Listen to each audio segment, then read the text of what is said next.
Buenas tardes, compañeros. Vamos a dar inicio a esta sesión que para nosotros nos parece que es muy importante por las circunstancias que se están dando en el mundo, por la reelección en Estados Unidos, por el proceso de los migrantes y por las relaciones entre América Latina y Estados Unidos, y en particular México y Estados Unidos.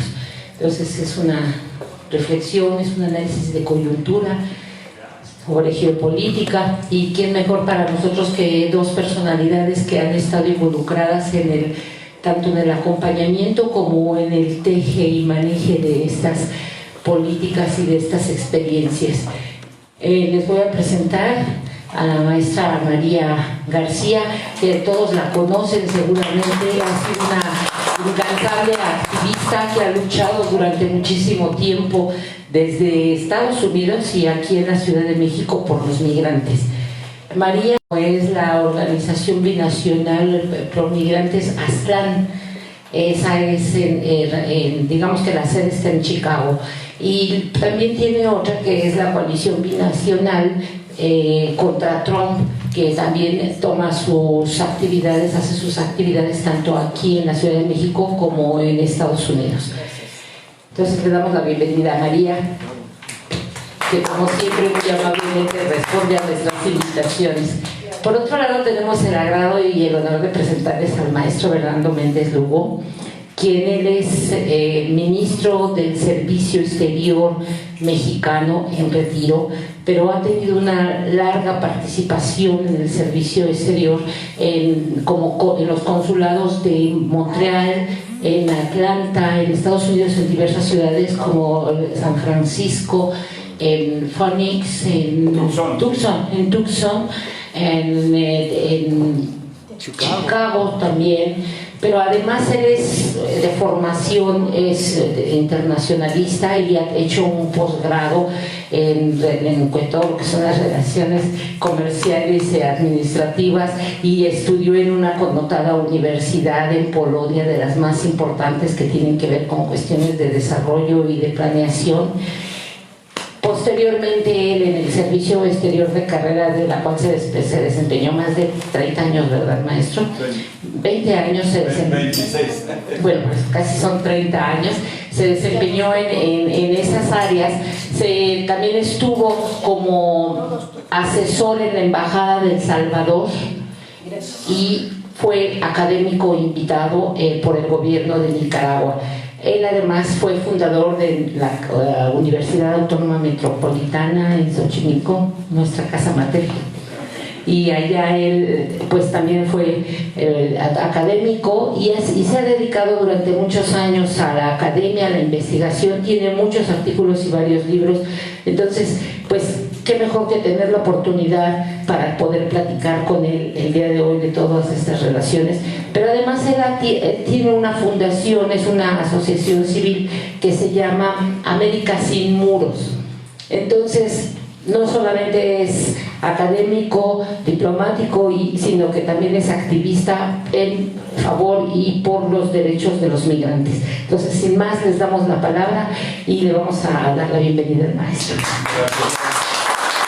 Y le cedemos el micrófono a Mari porque como se tiene que ir, entonces tienen cosas muy importantes que contarnos. Bueno, buenas noches, agradeciendo la hospitalidad de Laura Brújula y saludando a viejos amigos, que me honro en tenerlos como amigos, y es un gran orgullo estar esta noche aquí. El motivo de mi participación era otro, pero dadas las circunstancias vamos a hablar sobre el voto de los chilangos en el exterior. En 1999 en los Estados Unidos, Chicago, donde conocí a Bernardo en el consulado, empezamos a promover el ejercicio de nuestros derechos como mexicanos en el exterior.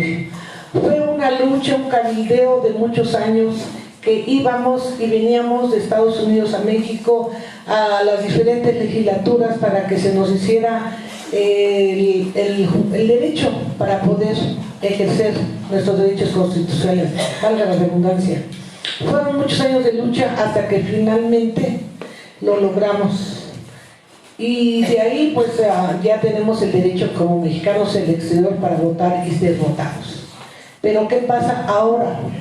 En esta nueva legislatura del Congreso local, una diputada de origen priista, pasada recientemente al PT, Leonor Méndez Otegui, se dio a la tarea de investigar y promover una iniciativa para abrogar el voto de los chilangos en el exterior. Es un atraco a nuestros derechos constitucionales porque por muchos años hemos venido luchando. Esta diputada, pues nosotros los migrantes como lo somos, consideramos que trae línea. Pero hay unos desajustes en la Constitución Federal con la local. Son ajustes que se podrían haber hecho de buena manera para poder ejercitar nuestro derecho. Pero en vez de hacerlo, nos abroga el voto y nos deja sin derechos constitucionales. Cosa que nosotros los chilangos en el exterior no podemos permitir, porque ella, aunque se dice hija de migrantes y hermana de migrantes, no conoce nada de nuestra lucha, ni nosotros la conocemos. Pero la situación está así. Entonces, las organizaciones de chilangos en los Estados Unidos se han organizado junto con otras organizaciones aliadas para apoyarnos por nuestros derechos, de los cuales falta la mayoría de los estados. Hay pocos estados, 2 o 3, que tienen sus diputados migrantes, pero todavía no están los ajustes dentro de la Constitución Federal. Entonces nosotros decimos que ya se trazó una ruta. Desgraciadamente se tuvo que recurrir a los tribunales, cosa que está en proceso, y vamos a ver qué ocurre. El día de hoy tenemos una cita con Alberto Anaya, presidente del PT, que nos explique por qué el actuar de esta diputada. Es la razón por la que me tengo que retirar. Y vamos a ver que si llegamos a un acuerdo, haciéndole saber, cosa que ya sabe porque ya hablé con él en tiempos pasados, que lo que está haciendo esta diputada no corresponde, es un atraco, es un abuso para nosotros que hemos, sobre todo los que iniciamos toda esta lucha sobre los derechos constitucionales de los mexicanos en el exterior, se nos esté dando. De otra forma, pues seguimos, ya tenemos trazada la ruta para ver, recuperar nuestros derechos que no fueron fáciles de lograr y que ahora por esta iniciativa y aprobación de esta diputada y publicada por Claudia Sheinbaum, que fue la publicó en la Gaceta Oficial dando la forma legal. Nosotros escribimos con ella, le dijimos que no la publicara, que se esperara que hicieran los ajustes antes de que fuera abrogado el voto chilango.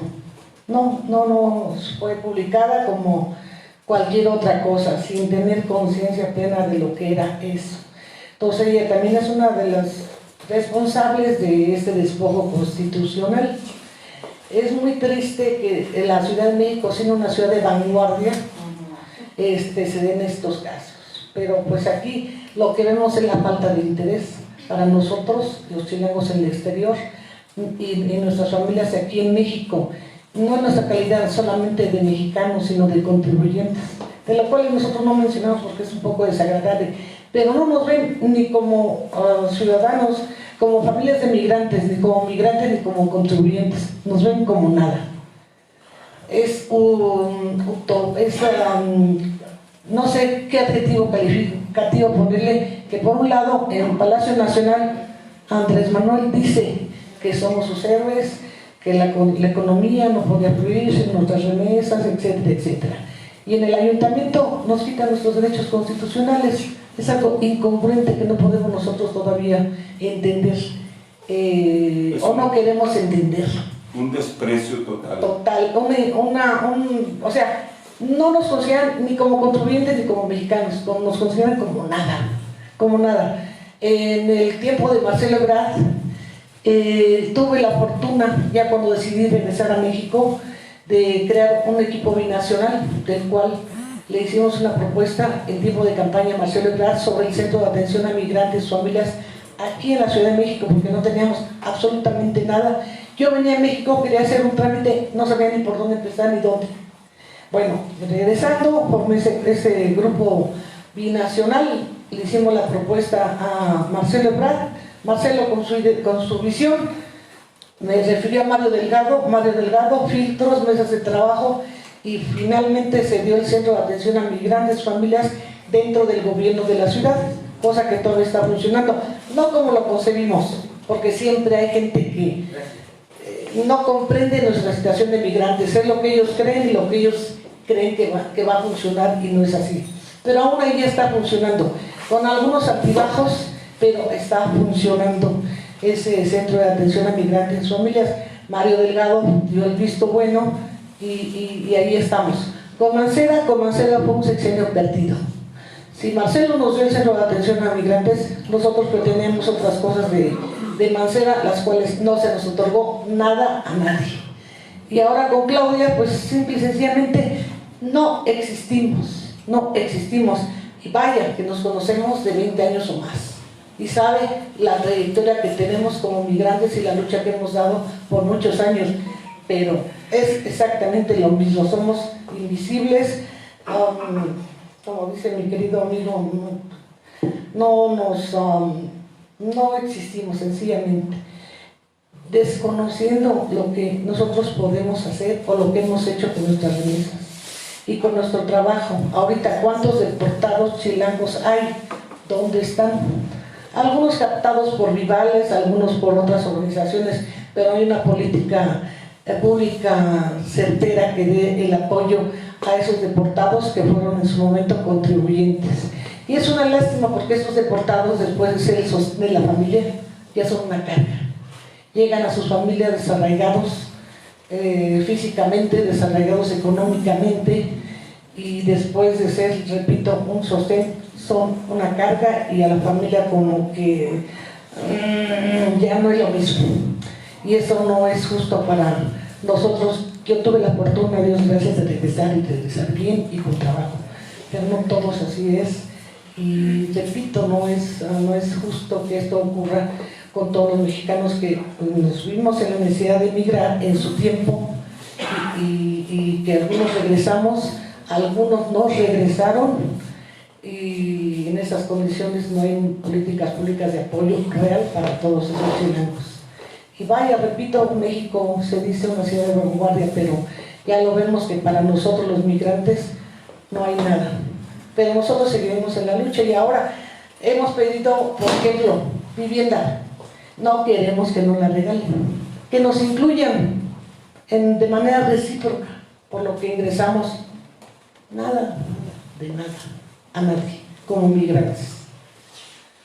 De verdad es que nos desconcierta esta actitud. Yo tenía mucha confianza y mucha fe que con este nuevo gobierno de la Cuarta Transformación íbamos a lograr algo mejor para nuestras familias, que era el objetivo principal del planteamiento que le propuse a Marcelo Ebrard en su tiempo, a proteger a las familias que dejamos cuando nos vamos a los Estados Unidos. Pero ¿qué pasa? Absolutamente nada. Los programas que existen actualmente son mínimos en comparación de lo que nosotros metimos. Repito, el objetivo principal era la protección de las familias que dejamos cuando nos vamos. Pero pues seguimos invisibles y despreciados y excluidos de todo. Nosotros también fuimos fundadores del PRD, que en su momento fue motivo de orgullo, porque fundar un partido en los Estados Unidos con 5 comités estatales reconocidos por el IFE en su tiempo no fue tarea fácil.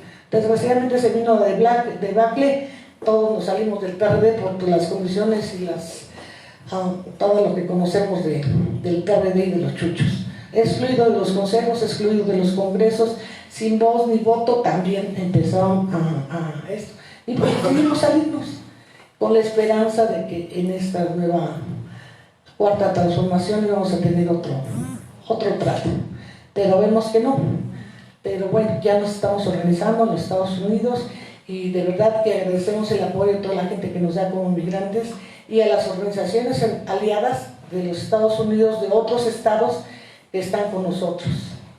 Y pues una vez más agradeciendo este espacio comparto con ustedes toda esta lucha de los migrantes chilangos en el exterior y nuestras familias aquí en la Ciudad de México. Y la razón la voy a repetir.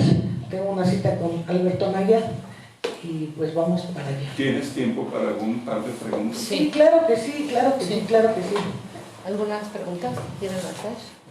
A ver, maestro. Sí, esto que nos dice de la abrogación de la ley, está señalando que finalmente el Ejecutivo de la ciudad lo publicó, como dice la ley, pero y también se señala que hubo una iniciativa de una diputada, pero estoy entendiendo que la Cámara en su conjunto la aprobó. Sí. ¿Qué se puede decir de todos los diputados que la aprobaron? Porque no queda la responsabilidad exclusiva en quien presentó la iniciativa, ni en que está ahorita expidiendo como parte del Ejecutivo. Nosotros lo vemos como una falta de interés del Congreso local al no entrar en profundidad sobre el tema. Si no se dejaron llevar por la iniciativa de esta diputada, siendo cómplices 40 congresistas locales, solo no estuvieron a nuestro favor. Eso es lo que yo veo como una apatía al tema. No, para que no, sí, no, quitémoslo. O sea, eso es lo que nosotros vemos. Pero, eso es en términos generales, pero yo hablé con Martín del Campo antes, cuando metió la iniciativa, y me dice: María, esto no pasa. No puede ser, no pasa. Y de pronto pasó. No entendemos eso. El argumento fue un argumento muy primario, digamos, de que la cantidad de votantes, ¿verdad? Se fue el argumento por ahí de que, y creo que esa parte tiene que ver con la manera y la forma en que se organiza el voto y que también requería reformas, claro, para hacer más efectiva la presencia de los votantes y tomarlo como referencia de que del exterior hubo un número, digamos, de miles, pero no de la cantidad de personas, pues fue una visión muy primaria, muy poco reflexionada en un análisis de largo plazo de la necesidad del voto de los mexicanos que radican en Estados Unidos. Recordemos que hay 6 millones de personas que no han arreglado la situación migratoria, entonces pues tienen un vínculo muy estrecho. Además, las deportaciones que se han dado desde Obama, con más de 3 millones de deportados, fue el deportador en jefe, así lo pusieron, y ahora la variante con Trump es que han sido menos, pero ha buscado a personas que ya tienen mucho tiempo en Estados Unidos. O sea, el perfil del deportado, ¿verdad, María? Ahora es de gentes que han vivido 20, 30, hasta 40 años en Estados Unidos. Bueno, recordemos las tácticas psicológicas de Donald Trump. Donald Obama hizo las deportaciones calladito, pero Trump hace un esquema psicológico de terror, de miedo, de incertidumbre y de angustia, aunque las deportaciones son menos. Ahora, volviendo a la cantidad de votos de los chilangos en el exterior, nos quieren rastrar, nos quieren tener como si estuviéramos en México. Es otra de las faltas de conocimiento que nosotros en los Estados Unidos es otra cosa, pero nos trata con el mismo rasero como si estuviéramos aquí, y no. ¿Quién recibió más votos de los mexicanos en el exterior? Este gobierno de la ciudad. El voto en general, pues Morena se lo llevó de mexicanos en el exterior. Ahora nosotros tenemos otra arma que vamos a empezar a trabajar, el voto electrónico, el voto vía internet.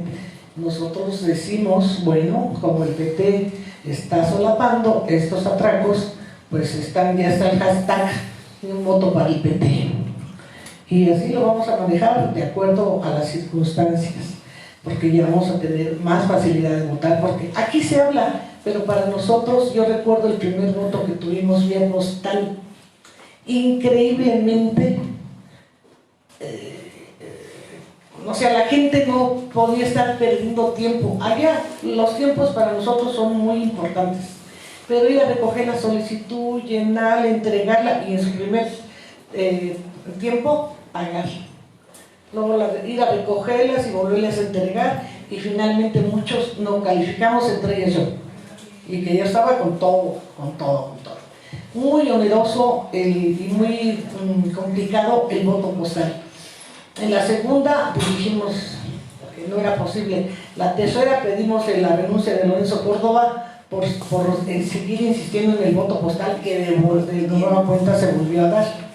Ahora esperemos que ya tengamos mayor facilidad para votar.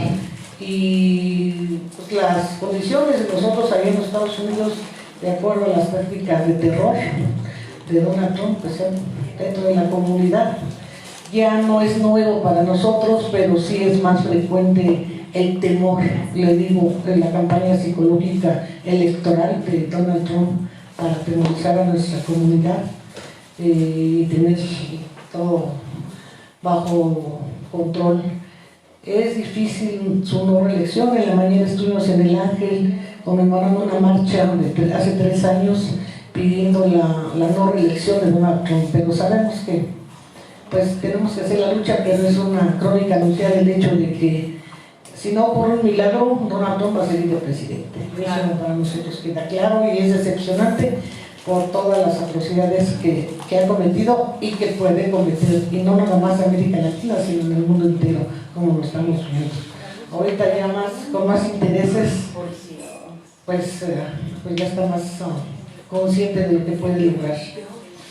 Pues estoy a solas para alguna otra pregunta. Yo quisiera preguntarte, ¿cuáles serán las medidas que van a tomar los migrantes, las organizaciones, los migrantes que están organizados? Porque me imagino que pasa como en cualquier otro tipo de grupos y movimientos sociales, que hay una gran cantidad de migrantes que no se organizan, que no participan en algunas, digamos, movilizaciones o en algunas demandas, pero a la hora de que están ya trabajando en sus diferentes derechos, se ven afectados y entonces se quieren incluir. Entonces ustedes, como organizaciones que ya están en esto, ¿cuáles son los pasos que van a seguir? Además de que ahora vas a hablar con el diputado, con la diputada, y en relación a si van a hacer alguna difusión, alguna campaña en la cual ustedes puedan buscar y convocar a que se sienten a hablar, no sé con qué autoridades, para que se pudieran difundir eso, ¿no? De acuerdo a las organizaciones, que digo, ya está trazada la ruta. Cuando ella nos indique, ellas también se van a manifestar ahí, las organizaciones chilangos y las aliadas, y nosotros aquí en la Ciudad de México, de acuerdo a los tiempos y las circunstancias que se vayan dando. Y otra de las cosas que nosotros aquí queremos hacer un llamado a las familias de los migrantes. Aquí están nuestros derechos constitucionales, pero sí la apatía de las familias de los chilangos en el exterior, aquí en la Ciudad de México, es palpable. Solamente cuando no les llega el cheque es cuando están diciendo ¿qué pasó? ¿Qué esto? ¿Qué lo otro? Pero cuando hay algo que hacer, nadie dice nada ni menos se aparece. Entonces hacer un llamado a esas familias también de que se organicen para luchar por sus derechos de sus familiares en los Estados Unidos.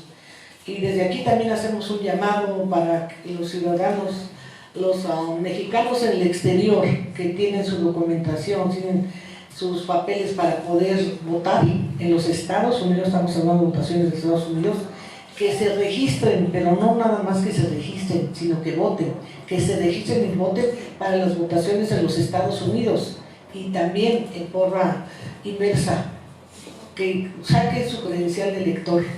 Uno de los problemas que tuvimos en las elecciones pasadas fue precisamente que se llamó a credencializar a todos los mexicanos, y muchos lo hicieron, pero no se anotaron en la lista nominal, porque es complicado y porque no estaban bien informados. Eso fue uno de los factores que disminuyó mucho el voto de los mexicanos en el exterior. Se llamó a sacar la credencial de elector, pero en ningún momento se le dijo tienes que anotarte en la lista nominal, que para eso no era un trámite fácil, porque tenía que hacerse una serie de trámites de los cuales la mayoría de los chilenos en el exterior no están habituados. Eso también fue otro factor que disminuyó. Ahora dice esta diputada que no tenemos interés.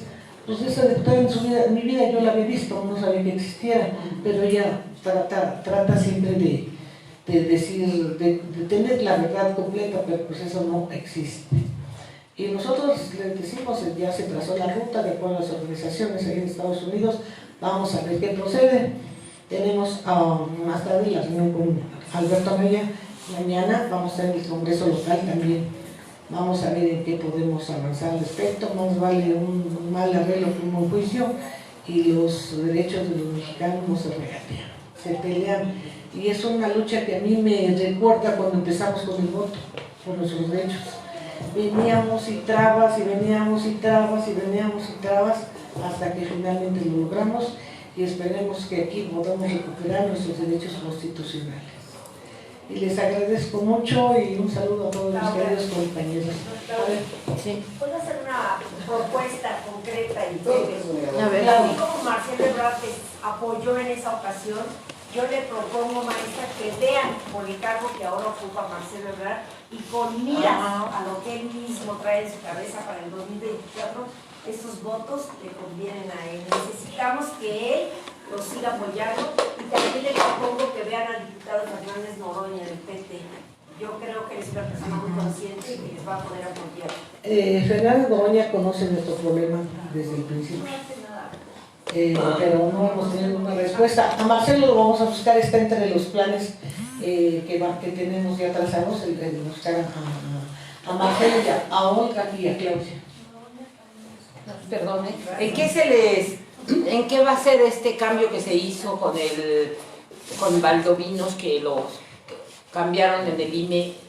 ¿A ustedes en qué les va a poder ayudar o perjudicar, o qué postura van a tomar ante eso? Pues que es una lástima, porque pues era un compañero de nosotros, el cual consideramos que le faltó solidez desde un principio. Cuando se fue a estudiar a Nueva York, algunas giras que tuvo en Estados Unidos, y pues resultó. Creo que una situación que yo veo lógica con toda la situación que se dio es que sería muy pertinente que fuera una mujer, o sea, que fuera una mujer la nueva directora del Instituto de los Mexicanos en el Exterior, que tuviera arraigo con las comunidades, porque yo creo que todo lo que sucedió da un pie muy claro para la equidad de género y para que toda esa situación de acoso que se dio, de alguna manera el propio canciller y el presidente de la República también le den más importancia, porque ha venido disminuyendo, ¿no?, el papel y el presupuesto del IME, y creo que se requiere un fortalecimiento como una señal de interés por la comunidad mexicana, no solamente en Estados Unidos, sino también, aunque es muy pequeña, en Canadá y en otros países hay comunidades de mexicanos. Creo que en un censo en el que yo participé siendo parte de Relaciones, pues hay mexicanos ya en muchísimas partes del mundo. Digo, obviamente comparado con Estados Unidos son cantidades pequeñas, pero muchos de los que están en otros lugares como España, Francia, Alemania, son talentos, son verdaderos talentos. Más de 1 millón de mexicanos con buena calificación que han tenido que salir por falta de oportunidades también en México. Claro, yo estaría de acuerdo que fuera una mujer, claro que sí, pero añadiría que fuera una diplomática de carrera. ¿Por qué? Porque se necesita conocer las condiciones que se dan allá, cosa que nosotros pedimos. Podemos decir más. Pues muy bien. Bueno, pues dejamos ir a María, si ya nadie más le quiere hacer alguna pregunta, ¿no? Pues ya te íbamos a candidatear a ti, María. La candidateamos a Mari para que... Muchas gracias y mucho gusto verlos a todos, y gente que aprecio mucho, y mis compañeras que vinieron también a acompañarme, de las cuales nos retiramos y nos veremos aquí en la próxima. Los dejo con mi querido amigo, compañero Fernando Méndez Lugo, que también trae parte de la lucha.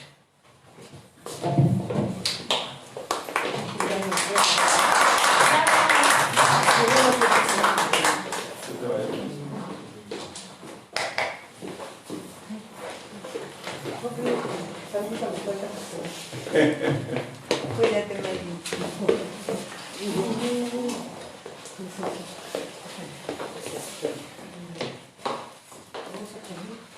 Mari, pues te damos un reconocimiento antes de que te vayas para que te acuerdes de nosotros. Ay, no, pues siempre. Para que te acuerdes de nosotros y para que te lo lleves también ahí y que lo pongas por ahí en algún lugar para que estén así. Muchas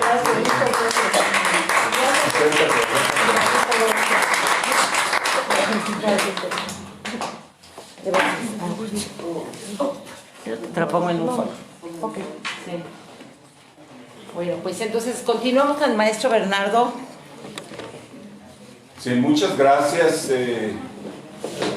Pues es un honor el poder estar con ustedes para ver algunos aspectos de lo que en el título, ¿verdad?, de este conversatorio, de esta pequeña mesa, se denominó la geopolítica de la era Trump. Y creo que es muy importante no solamente ver la parte netamente bilateral de México, sino ver un poco cómo se ha comportado Trump. Hice unas pequeñas notas que las voy a abrir. Cómo se ha comportado en el ámbito internacional.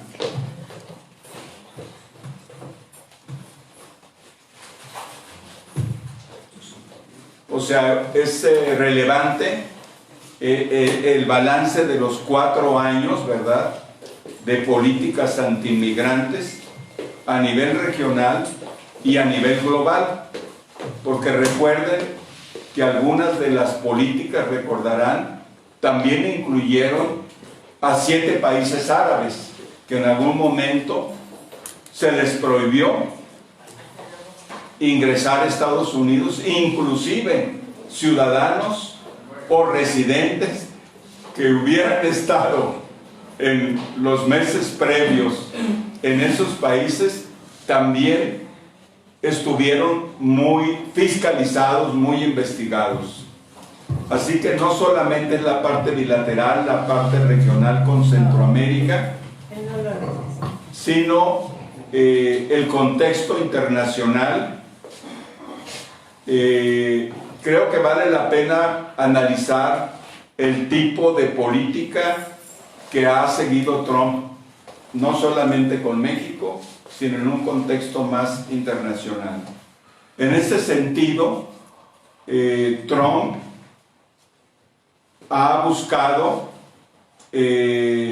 una especie de recuperación de un capitalismo nacional, o sea, buscando que las empresas globales de Estados Unidos, que habían tenido una expansión en muchas partes del mundo, en China, en Vietnam, en muchas partes, y que de alguna manera habían crecido en base a una mano de obra más barata, perdiéndose los empleos para los estadounidenses.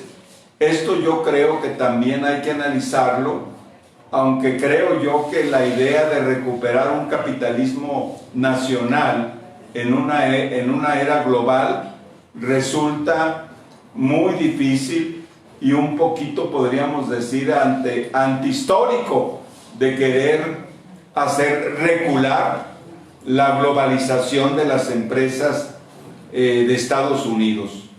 Creo que, como en otras épocas, sigue siendo muy importante la industria militar y la creación de guerras, o sea, guerras regionales que permiten un impulso económico. El complejo militar estadounidense viene funcionando por más de 50 años. Creo que desde la Segunda Guerra Mundial se fue formando este complejo, que lo han estudiado algunos economistas y politólogos estadounidenses como un complejo que alimenta una forma de desarrollo. O sea, al analizar Estados Unidos debemos de tener en cuenta este complejo industrial militar, y que no solamente no solamente es la parte militar, sino recordemos que muchas universidades en Estados Unidos son contratadas para hacer investigación vinculada a ese complejo industrial. Yo les voy a poner un caso. Por ejemplo, la gente piensa que nada más son las fábricas de misiles, son las fábricas de armas, de cañones y de armamentos nucleares.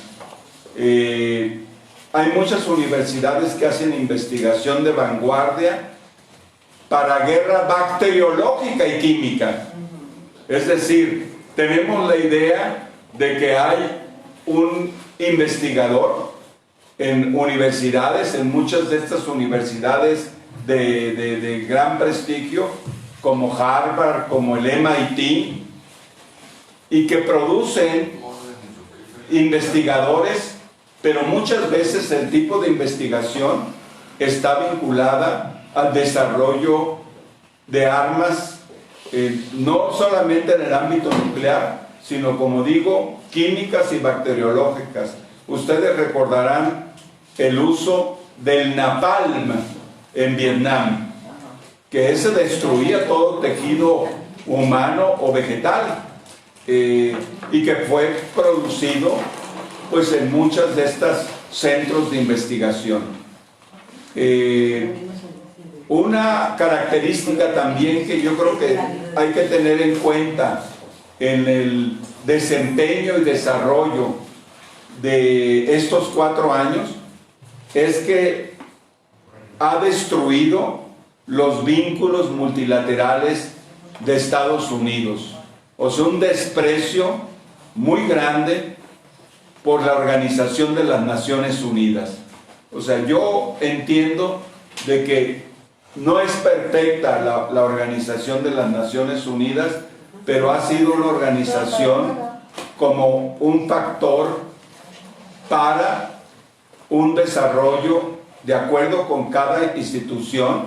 Por ejemplo, en México, para todo lo que ha pasado con el tema de migrantes y refugiados, la ACNUR y el sistema de la Organización Internacional de Migraciones de la ONU ha sido fundamental para la Comisión Mexicana de Ayuda a Refugiados, la COMAR, porque ha tenido muy poco presupuesto. Estados Unidos se salió de la UNESCO, la Organización de Naciones Unidas para la Cultura, Educación y la Cultura. Se salió también cuando se estaba negociando el Pacto Global de Migración, también se salió. O sea, todo lo que es el sistema internacional para controversias, solución pacífica, lo ha totalmente eliminado y despreciado. Todas estas amenazas que vinieron en México a partir de mayo del año pasado, donde dijo al gobierno de México: o para la migración de Centroamérica o te impongo aranceles. O sea, ese tipo de políticas que también ustedes saben lo ha utilizado fuertemente con China, no tome en cuenta la Organización Mundial del Comercio. Son medidas totalmente unilaterales.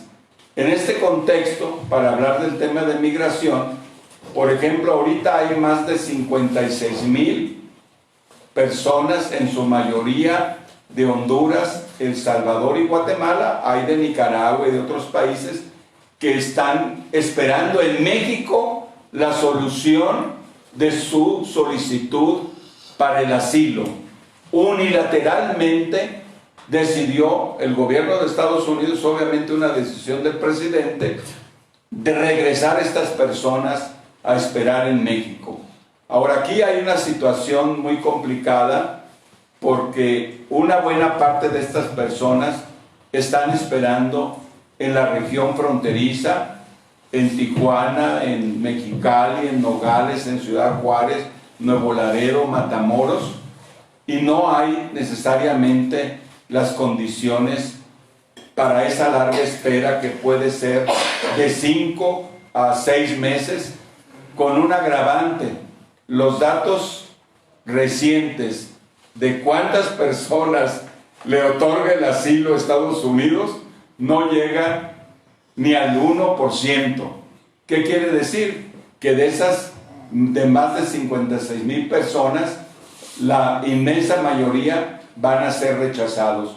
Hubo un momento, antes de que se viniera la crisis de las caravanas y lo que pasó de 2018 a la fecha, hubo un momento en que había un mayor número de aceptación de asilo. Llegó a ser de más de 10%, pero ahorita, ya con todas estas crisis, ha bajado ese nivel de aceptación. Entonces, esas personas o se quedan en México, que muchas veces las condiciones para la espera, por los pocos recursos que tienen los albergues, no ha habido recursos realmente, ni del gobierno federal, ni de los gobiernos estatales, y han dependido mucho de albergues de órdenes jesuitas, escalabrinianas, órdenes religiosas. Los jesuitas, no sé si ustedes sepan, tienen más de 150 albergues en el territorio nacional, y los escalabrinianos pues tienen también una gran cantidad. O sea, una buena parte del hospedaje, la comida y la ropa y otras necesidades vienen de estas organizaciones religiosas, y hay activistas muy importantes. Está la red jesuita para migrantes, todas esas tienen sus páginas de Facebook, ¿no? Y las Casa Tochán o la Casa Cafemín, que nosotros como fundación interactuamos con ellas. Hay otra organización que es muy promigrante, donde está una hija, se acordarán ustedes, de don Lorenzo Servitje, fundador de Bimbo. Una de las hijas es religiosa, creo que es una familia muy católica, han sido muy comprometidos con el tema migrante.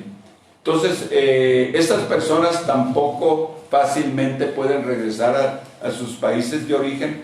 Yo viví en El Salvador, me tocó ser testigo de personas amenazadas que fueron asesinadas por no responder, como ahora ya en México está pasando en muchas partes de Guerrero, de Michoacán. El que no paga, le llaman la renta, o sea, esa extorsión, pueden eliminar.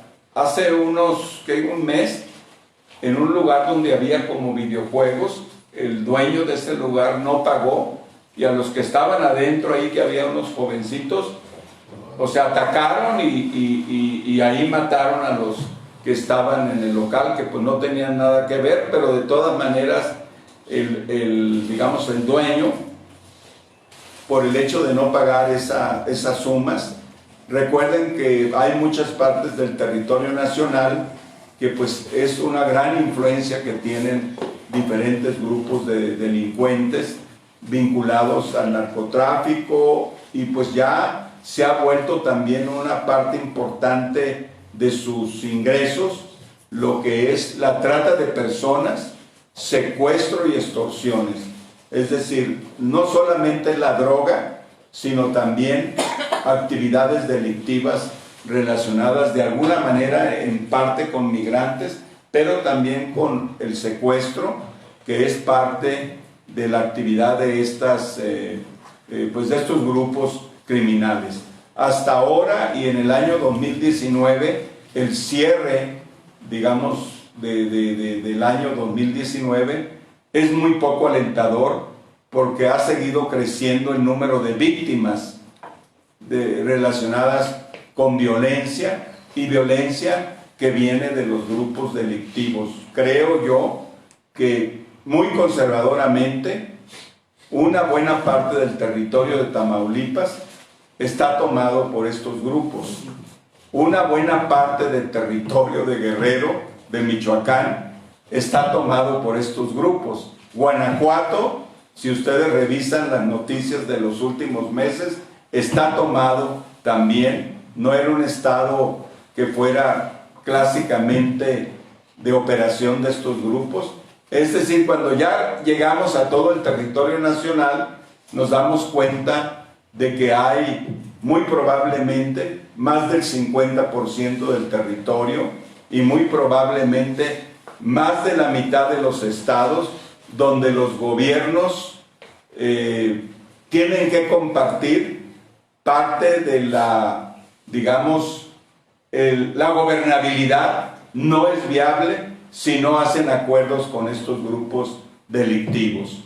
A mí en mi papel de cónsul me tocó en la época del presidente Calderón atender a personas en Durango que desaparecieron. 3 hermanos, 2 hermanos y una hermana, nunca aparecieron. Y aparentemente, pues atrás de los secuestradores siempre había una duda si eran nada más unos delincuentes dedicados al secuestro o se amparaban también con esas alianzas con los grupos vinculados a diferentes actividades de narcotráfico.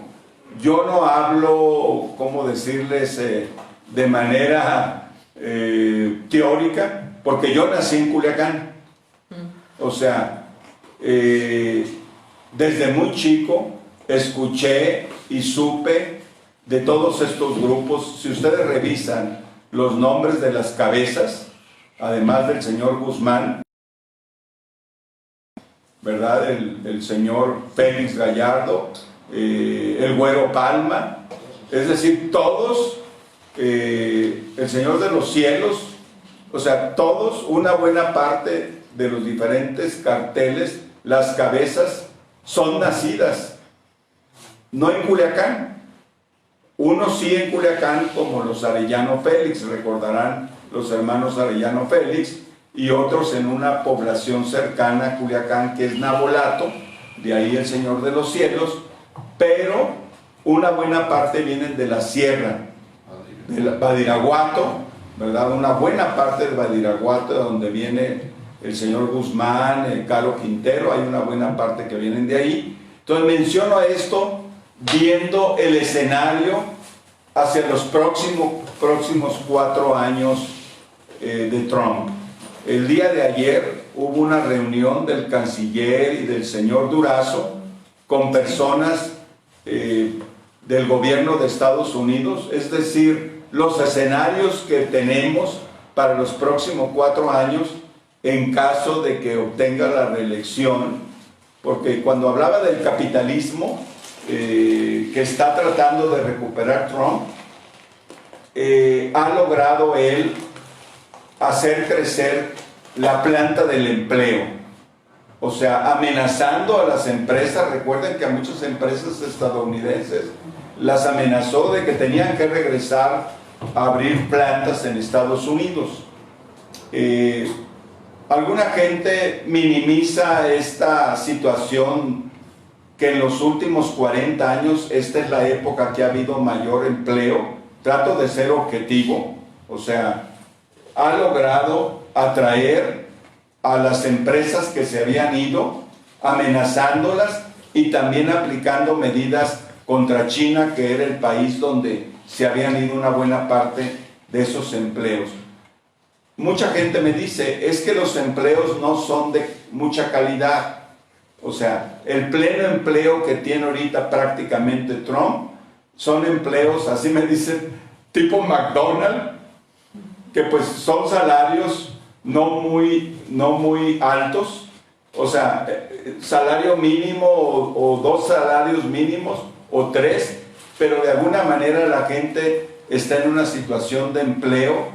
Y recuerden que una base importante de apoyo a Trump viene de estos sectores económicos blancos que no tienen un nivel educativo muy importante. Obviamente, cuando uno hace un análisis de las regiones de Estados Unidos, nos vamos a dar cuenta, por ejemplo, que en California prácticamente no tiene apoyo por las características económicas. California sola sería la 8ª o 7ª economía mundial, con 40 millones de habitantes. El otro estado que también es muy importante es Texas, obviamente Illinois, donde está Chicago, Nueva York, es decir, pero hay regiones del sur de Estados Unidos y de la parte central y norte, donde mucha de la gente con un nivel educativo relativamente bajo, pobre, son el soporte. Recuerden que de aquí han salido grupos de ultraderecha, inclusive algunos de ellos con ideología nazi, ¿verdad? Esto uno lo busca en internet y ve las manifestaciones de estos grupos, y que de alguna manera con el discurso de Trump los ha alentado, como lo que pasó en El Paso con esta persona que fue focalizada su acción contra mexicanos, ¿no? O sea, de alguna manera ha alentado ese discurso, y obviamente no solamente son los mexicanos, también se les ve mal a las personas árabes y se les vincula con la idea de los terroristas. O sea, se forman toda una serie de imaginarios en la población de baja educación. Entonces, aquí un poco tratando de ver de esta geopolítica, ¿cuál sería el pronóstico? Va a ser muy complicado, tiene una base o una masa de votantes muy importante, y recuerden que a nivel de los demócratas está muy fragmentado lo que sería un grupo sólido que pudiera enfrentar a Trump, ¿no? Está por ahí Bernie Sanders, ¿verdad?, que representa una izquierda del Partido Demócrata, y toda una serie de aspirantes, incluyendo algunos millonarios que también están entrando ahí a la disputa. Entonces, por toda esta situación de que han logrado los empleos, el discurso de hacer a América grande otra vez, ¿no?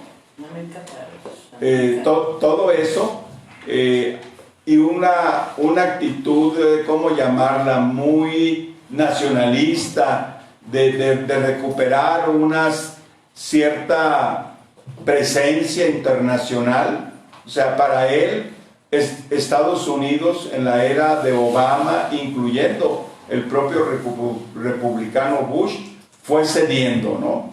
Ahora, hay que analizar la geopolítica. Yo creo que sí va a tener oposición de algunos líderes que tienen también una fortaleza. Es el caso de Rusia y del presidente Putin, ¿no?, de Rusia, y creo que también los líderes chinos pues tienen una fortaleza y una presencia internacional importante. En América Latina, en muchos países, ya China es el primer país inversionista.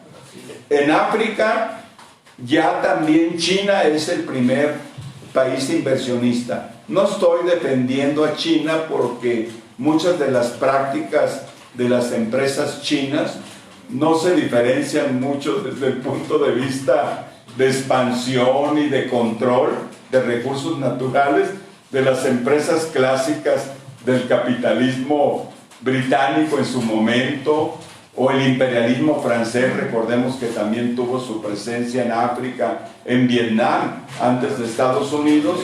Pero yo creo que vale la pena, que nosotros deberíamos de jugar. Alguna gente me dice, ¿cómo que vamos a jugar cuando tenemos 3,000 kilómetros de frontera? Y me dicen, pues tenemos que hacer lo que está haciendo López Obrador, que es buscar alianzas con Trump, porque es demasiada su agresividad y su fuerza que nos puede hacer polvo. Yo personalmente creo que sí deberíamos de buscar en una geopolítica inteligente, por un lado, las alianzas con los gobiernos de los estados de Estados Unidos, que tienen un gran comercio con México, y que México es el principal socio, por lo que ellos nos venden a México, o sea, de las exportaciones de México, cómo se están distribuidas, y deberíamos de jugar más con estas alianzas con los estados proclives a México porque tienen intereses económicos por lo que nosotros importamos de esos estados y que es un mercado importante. Hay legisladores, demócratas hasta republicanos, que podrían ser nuestros aliados. Hay oficiales electos latinos, hay una asociación de oficiales electos latinos. Recuerden, en California la presencia de mexicanos es muy importante en el Congreso, la Cámara de Senadores estatal y de diputados, y lo mismo en otros estados, como me tocó verlo en el caso de Illinois, ¿verdad? Hay una presencia importante. Es decir, creo que nosotros a nivel de gobierno cedimos demasiado rápido cuando fue esta amenaza, o paras la migración o te aplico aranceles. Creo que no hubiera sido tan sencillo, porque muchos de los aliados de Trump que se benefician con el comercio de México probablemente se hubiera complicado. Es decir, el escenario internacional es lo que de alguna manera puede limitar las políticas agresivas. Recuerden que si no estuviera Rusia, digo, alguna gente me dice, pues es un país imperialista y que también pues tiene rastros todavía de la era de Stalin, en fin. Sin embargo, viéndolo como se dice Realpolitik, yo creo que ha influido, digo, no digo que sea bueno, pero viéndolo de manera realista, ha parado la invasión a Venezuela. Rusia ha estado muy presente en eso. Y en el caso de otros países donde Estados Unidos ha impulsado, recordemos también el tema de la presencia de las agencias de inteligencia de Estados Unidos. Siempre han intervenido en muchos países del mundo.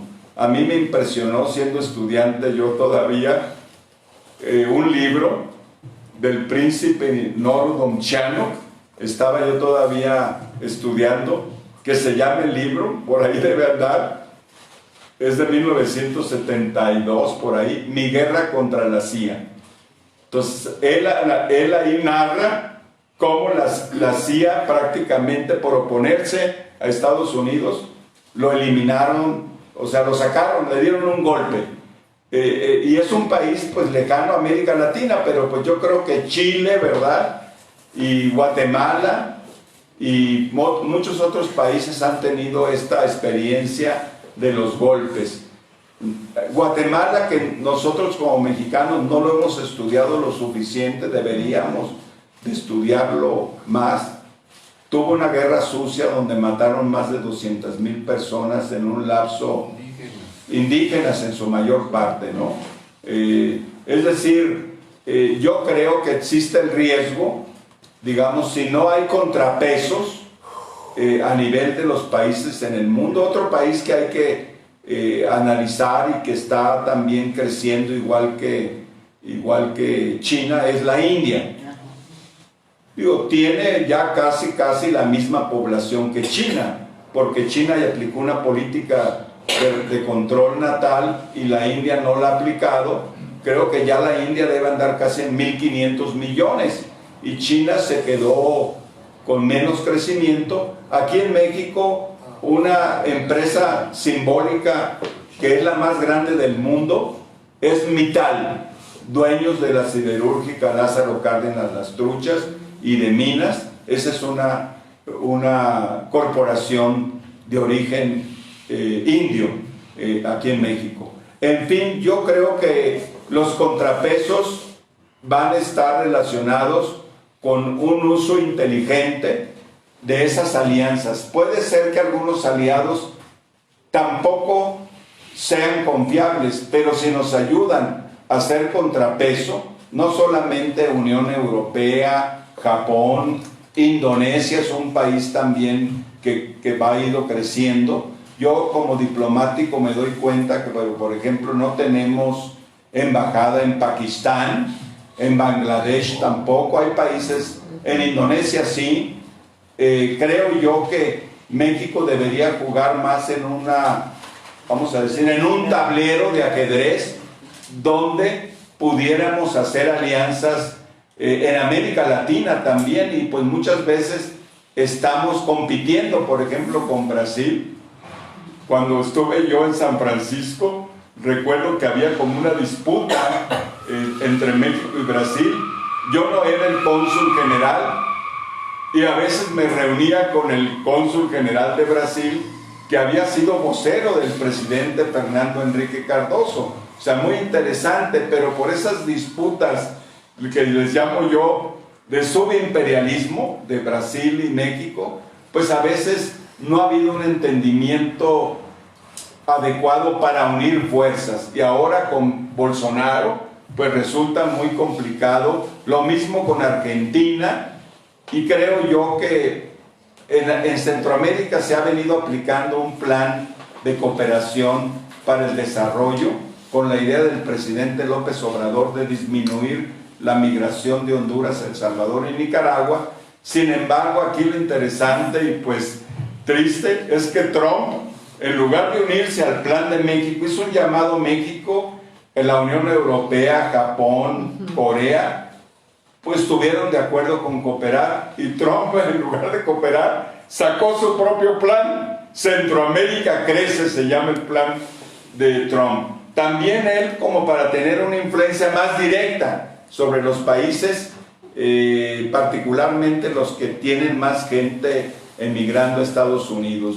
Yo siempre he dicho que hay que ver con mucho cuidado las tendencias, vamos a decir, nacionalistas, porque es muy frecuente, ¿verdad?, decir, pues si aquí tenemos 50 millones de pobres, ¿cómo vamos a ayudar a Centroamérica, no? O sea, hay demasiadas contradicciones en México. Yo les recomiendo que vean una película que acaba de salir, es un parafraseo de Víctor Hugo, Los Miserables. Está en cartelera ahorita, donde se da una situación muy violenta entre la policía francesa y los hijos de inmigrantes del norte de África, donde Francia pues tuvo dominio. Tiene presencia.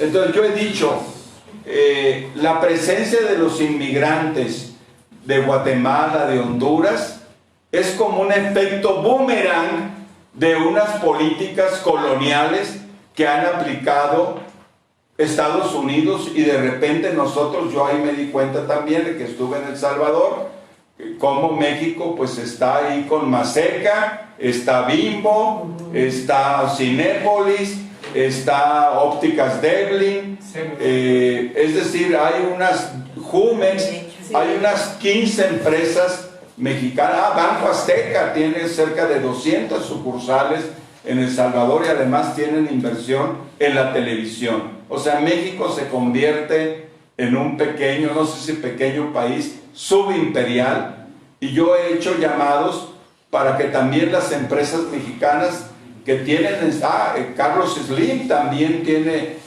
unas inversiones muy importantes. Yo calculo que puede ser que la inversión de Carlos Slim en América Latina pudiera ser casi equivalente a la inversión de Estados Unidos en México. O sea, es muy, muy relevante en el ámbito de telefonía y de algunas otras inversiones inmobiliarias, como en plazas comerciales y en la tienda Sears o Sears, ¿no?, que también desapareció en Estados Unidos, pero aquí sigue, y también en Centroamérica. Así que pues yo creo que mi planteamiento es que tenemos que buscar fórmulas de convivencia, pero no creo que sea lo más adecuado para México el subordinarse por una situación de esta manera apabullante. Ya ven que el mismo Trump en su libro de negociación dice: al enemigo más débil hay que aplastarlo y luego negocias. O sea, es muy duro en la manera en que él ve a los que no tienen la capacidad, o que él piensa que son de menor estatura, la fórmula de él, y lo tiene en sus libros, es aplástalo y después ves cómo negocias, pero ya que lo tengas aquí subordinado, y creo que esa estrategia la ha utilizado con México. Creo yo, y estoy abierto para platicar, creo que muchos de ustedes pues tienen visiones y experiencias interesantes que a mí me van a servir también para corregir algunas ideas. Yo soy de la idea que debemos utilizar a otras potencias para negociar con Estados Unidos. Hay personas que me dicen, no le hagas al loco, tenemos que negociar con ellos porque estamos con 3,000 kilómetros de frontera, y si andamos haciéndole a la alianza con China o con Rusia, nos va a ir muy mal. Yo todavía mantengo la idea que podemos buscar fórmulas de negociación, incluyendo la negociación con aliados en los propios Estados Unidos. Hay muchos abogados que son promigrantes, organizaciones de la sociedad civil. Yo estuve en San Francisco en el consulado, donde a nivel mundial es la ciudad, junto con Oakland y Berkeley, donde hay más ONGs, organizaciones de la sociedad civil, por kilómetro cuadrado.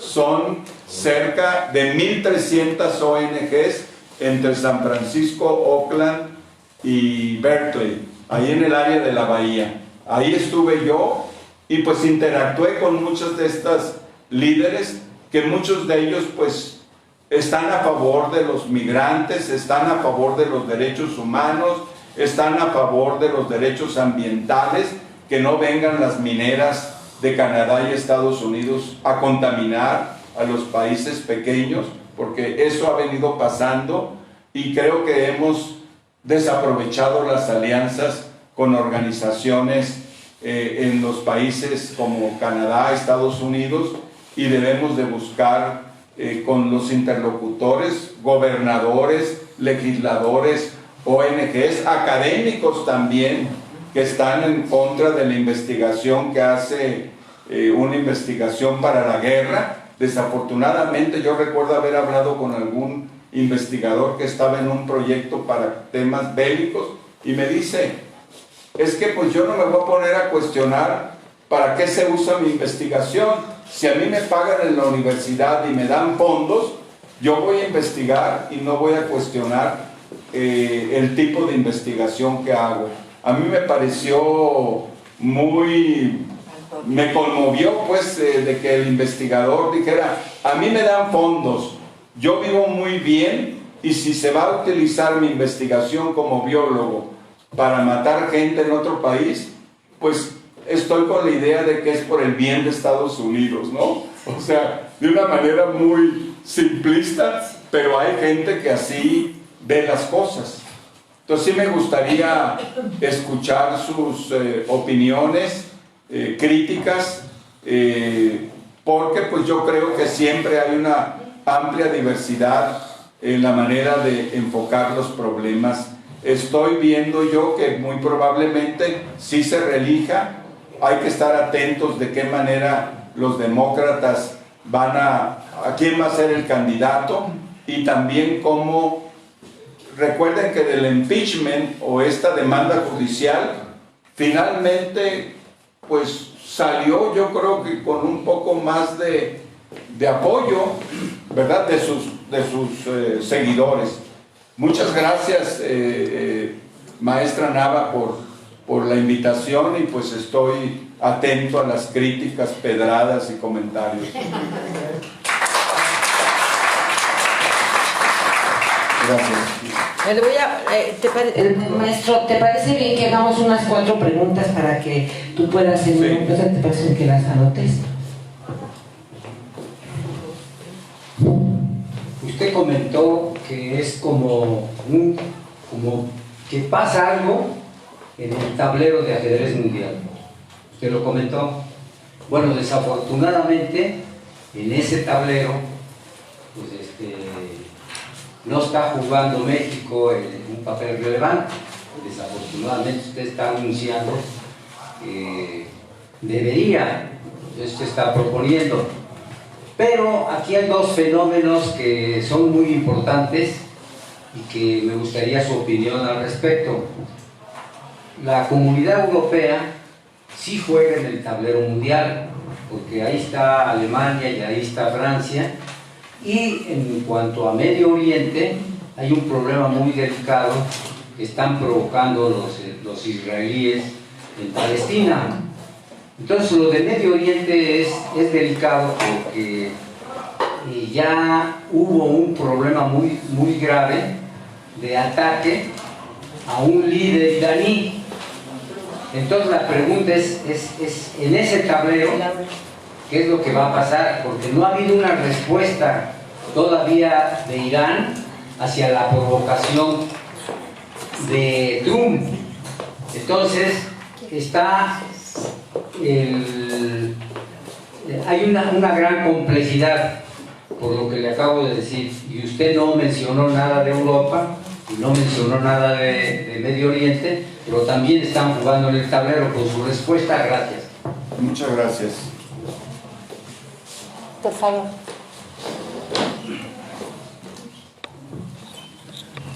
Buenas noches. Buenas noches. Yo recomiendo, para conocer la verdadera historia de los Estados Unidos, un libro de Rius que se publicó hace como 5 años. Se llama Osama, Tío Sam.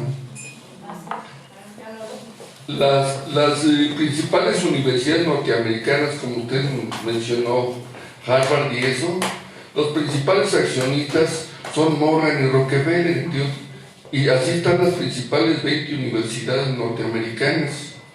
Por eso cuando hay crisis como la de 2008-2009, ¿verdad?, recurren a papá gobierno, porque ahí nada más les enseñan en los programas de estudio para que enriquezcan a sus empresas, a todas sus empresas. Pero cuando hay crisis por la anarquía de la producción, ¿verdad?, ahí recurren a papá gobierno, crisis tras crisis. Otra cosa, el racismo que hay en Estados Unidos no es de motu propio, es herencia de los ingleses por lo que hicieron en todas las colonias de África, incluso Hong Kong, ¿verdad?, que por las 2 guerras del opio contra los chinos, se la tuvieron los chinos que ceder 150 años, pero ahí también había racismo. O sea, los ingleses son, y por eso se van a salir del Brexit, porque tienen como coto de casa el Commonwealth, ¿sí? Todas esas cosas hay que ver, ¿sí? Y los migrantes, ¿sí? Pues no hay partidos políticos aquí. Morena se está desmoronando a pasos agigantados. Y en Estados Unidos hay un solo partido, que es el conservador, con sus 2 alas, la republicana y la demócrata. Unos nos echan bombas, como los republicanos, y los otros nos matan de hambre. El complejo militar e industrial de los Estados Unidos se los avisó Eisenhower desde los 50, y ahora es el complejo militar industrial financiero. Ese complejo militar ya se desbordó, ¿sí? Ahorita quién sabe qué pase con la City de Londres, porque los servicios con la Comunidad Económica Europea representan un 25-30% de los servicios financieros. A ver cómo les va a los ingleses. Y pues ahí mejor, no quiero abusar de los compañeros. Muchísimas gracias, muy valioso. Bueno, pues yo también agradezco mucho su presencia, profesor. Y yo quiero señalar un par de cosas que me parecen importantes. Primero, ¿cuáles son algunos elementos que caracterizan a nuestro mundo actual? La crisis financiera, por un lado. Por otro lado, el crecimiento brutal de los capitales, véase o entiéndase corporaciones transnacionales. Por otro lado, una crisis ambiental que es global, mundial. Y por otro lado, el desarrollo de un proceso de migración que rebasa cualquier posibilidad de solución por parte de los estados nacionales. Estos elementos nos estarían refiriendo que el mundo ya cambió, que no podemos pensar que una respuesta de un estado nacional pueda dar solución a algún o aún de una mínima parte a cada uno de estos problemas. Y bueno, esto lo comento porque se hablaba del tablero de ajedrez y del mundo como el tablero de ajedrez en el que hay que jugar, mover las piezas, pero yo lo que trato de destacar es una cosa: ojalá fuera un tablero de ajedrez, porque me parece que aquí podemos ver el tablero desde diferentes ópticas, y eso es lo que tendríamos que hacer para poder entender cuál es el problema al que nos estamos enfrentando. Por ejemplo, podríamos ver el tablero de ajedrez como un problema de los estados nacionales que tienen que resolver y definir políticas para resolver problemas de migración, de capitales, de balanza comercial, de política exterior, de de empleo, de inversión, etcétera, ¿no?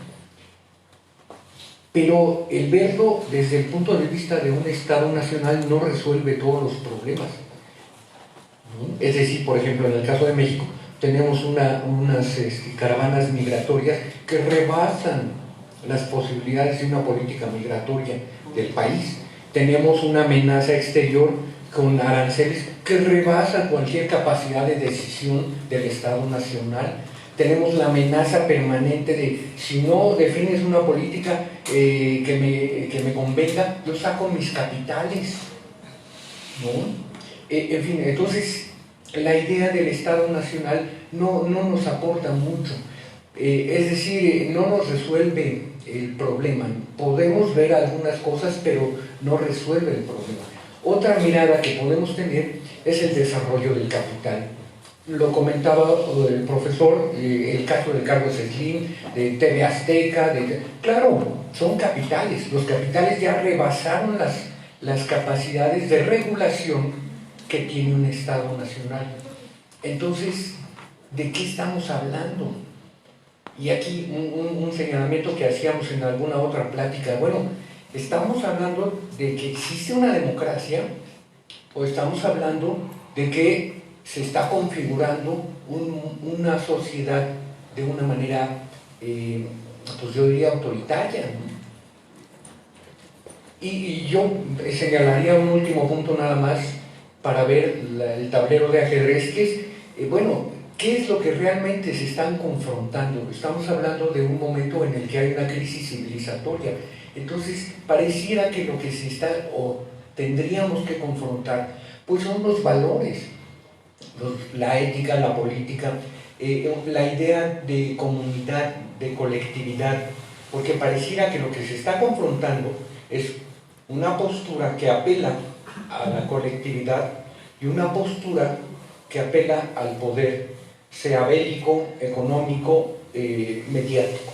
Entonces, ¿cuál sería en todo caso el aspecto nodal que está definiendo esta condición de la geopolítica en este momento? Perdón por extenderme, profesor, es muy interesante este tema. Gracias. Gracias.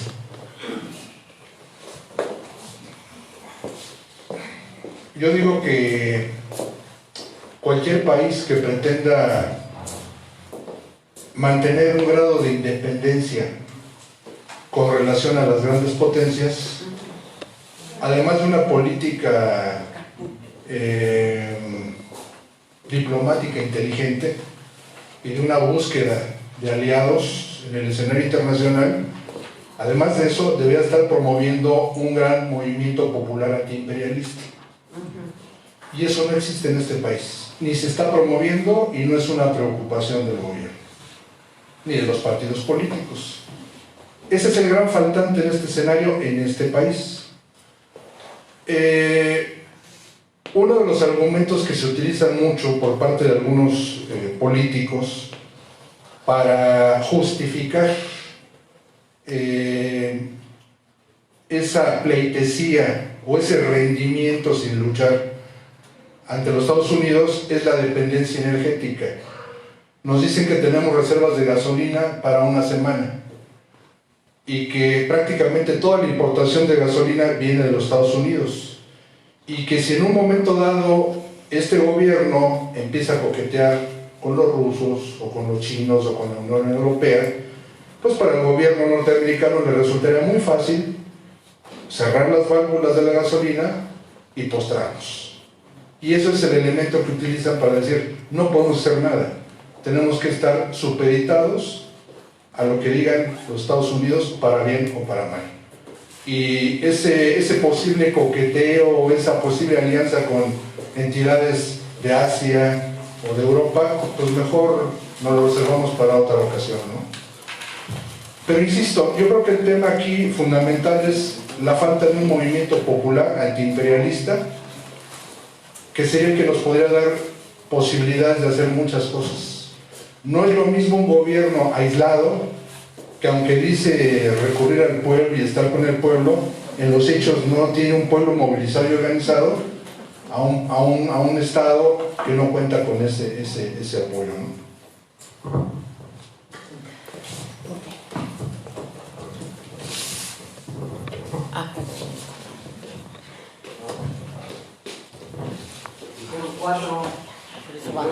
No, adelante, maestra. Usted se refirió a los grupos delincuenciales que cobran rentas y no sé qué, pero también los canadienses en las minas que vienen a instalar aquí, a explotar, contratan sicarios para que nadie se acerque a sus minas. Y ahora ya mandaron un agente para que compre grandes extensiones de terrenos y ellos siembren marihuana y ellos se queden con el negocio de la marihuana y nosotros como chinitos, como siempre, nomás mirando el negocio.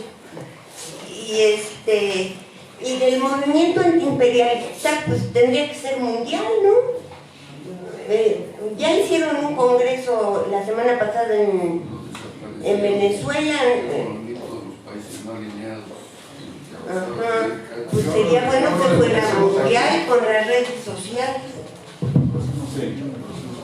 Maestro, Sí. a mí nada más me gustaría cerrar con una pregunta. Sí. Perdón. Yo nada más, aprovechando que el maestro tiene una larga experiencia en el área del sector exterior mexicano, a mí sí me gustaría que tú nos pudieras hacer una breve referencia a las diferentes funciones que tienen los diferentes organismos, ¿no? O sea, para que también la gente, porque hay gente que escribe aquí y nos dice que quieren saber sobre, por ejemplo, los problemas de los migrantes, o lo que se refería a María, de con quién tienen que relacionarse para en un momento dado poder hacer una lucha, etcétera. Entonces, que tú, que eres conocedor de esta área, que nos pudieras decir el papel que juegan los consulados, el papel que juega el Instituto de Migración, el papel que juega, por ejemplo, el otro instituto, que no sé si sea una vaca sagrada o un elefante blanco, el que está en el Senado, que es el Instituto... que lleva el nombre de Gilberto Bosques. Exacto, Gilberto Bosques, por ejemplo, es un organismo que genera bastantes erogaciones. Me gustaría saber qué papel juega, ¿no? O sea, como que tenemos muchos organismos, muchas instituciones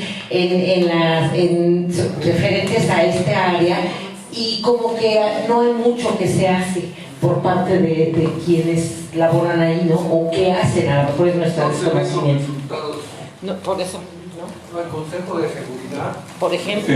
Más que dar una respuesta a las preguntas que los considero para mí aportes para la discusión, como el tema de Unión Europea, y poner un poco más de atención a lo que pasa con los países que integran a la Unión Europea. Creo que ya son 25 países o 26.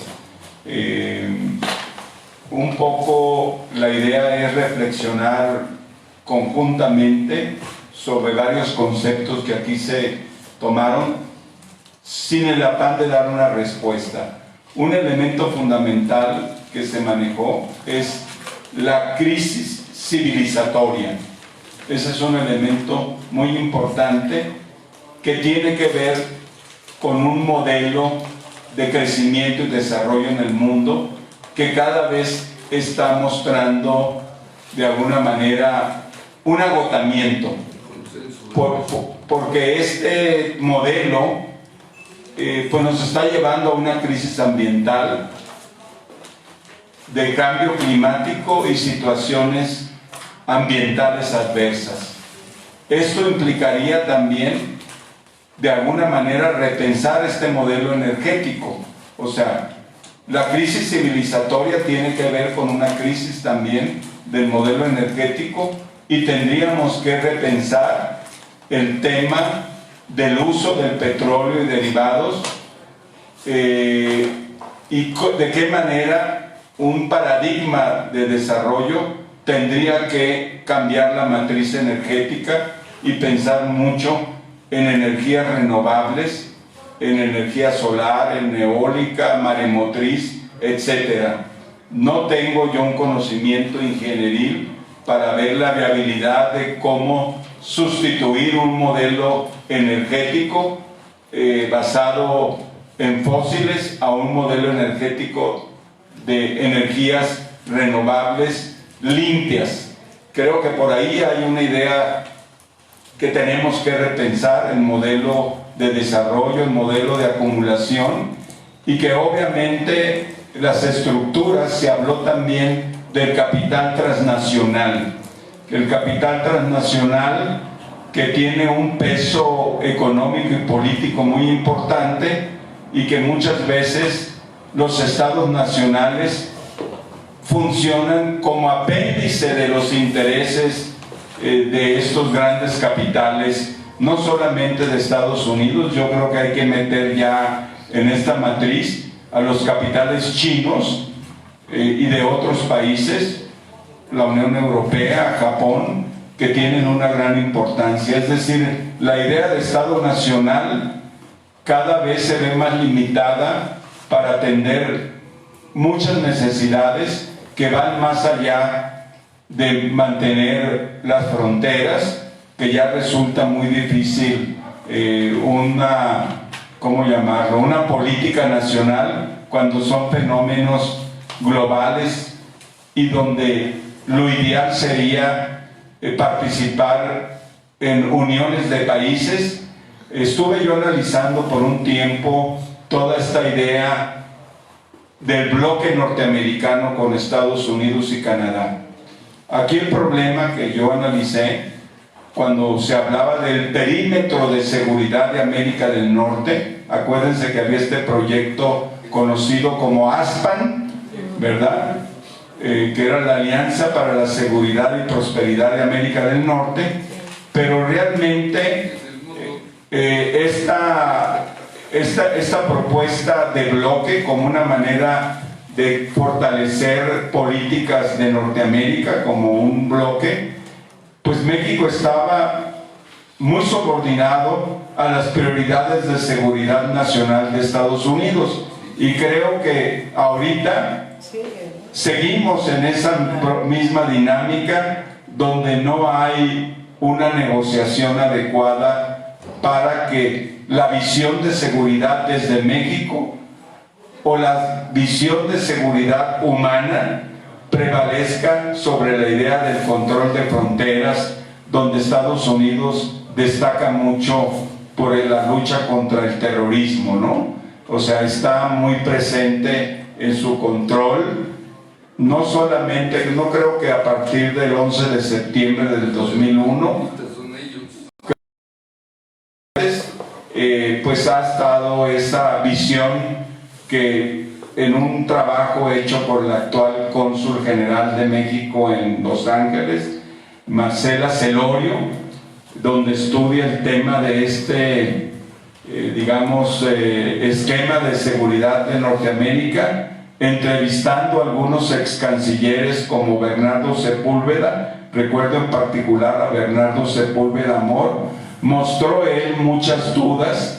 Acuérdense que él estuvo a cargo del grupo Contadora y que de alguna manera se confrontó con Ronald Reagan en las estrategias contrainsurgentes en Centroamérica. A mí me tocó estar un poco después de la llegada del sandinismo, que ahorita es otra cosa, ¿verdad? Totalmente ya muy desprestigiado, pero bueno, en el 82, que estuve enseñando en León, estaba en ese momento muy activa la contra, o sea, los que estaban en contra del sandinismo operando desde Honduras, y México, pues todavía López Portillo, que fue embajador aquí también, digo, como un verdadero halcón, ¿verdad?, de parte de Estados Unidos, Dimitri Negroponte. Creo yo que el caso de Centroamérica, como una zona donde México ha tenido una vocación también de una región de influencia, ha sido muy disputada por Estados Unidos, y pues realmente México no ha tenido una capacidad como para también tener una política más humanitaria hacia Centroamérica. En mi experiencia me tocó pues ver muchas contradicciones en las políticas del gobierno de México. Por ahí está el artículo, lo pueden encontrar en Google. Es un ensayo que presenté con la Unidad de Política Migratoria de la Secretaría de Gobernación sobre la política migratoria de México hacia Centroamérica. Recuerden, en agosto del 2010, el asesinato de 72 migrantes en San Fernando, Tamaulipas. Sobre los temas que la maestra Nava comentaba, tengo yo 10 recomendaciones para mexicanos en situación migratoria irregular en Estados Unidos. Son 6 millones, yo se los puedo mandar. Tengo también 10 recomendaciones para transmigrantes en México, donde incluyo organismos internacionales que pueden ser de utilidad para la persona que está en tránsito en México. Y también tengo las 10 reglas de oro para los deportados y retornados en México.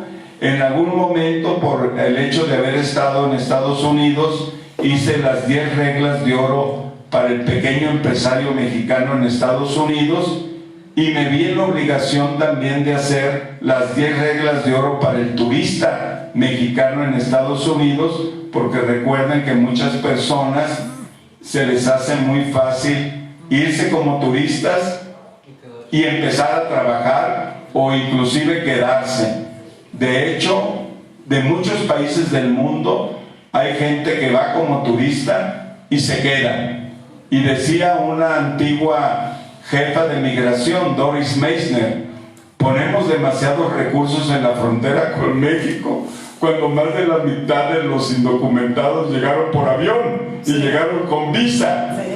En fin, creo yo que esta, experiencia, que no la escogí yo, sino fue fundamentalmente en Norteamérica, pero también en El Salvador y Nicaragua, en León, Nicaragua, que es el campus de la Universidad Nacional Autónoma de Nicaragua, el más importante no es Managua, es León, es donde está medicina, odontología, biología, matemáticas, leyes. Ese campus es una, ciudad de estudiantes, la tierra de Rubén Darío, León.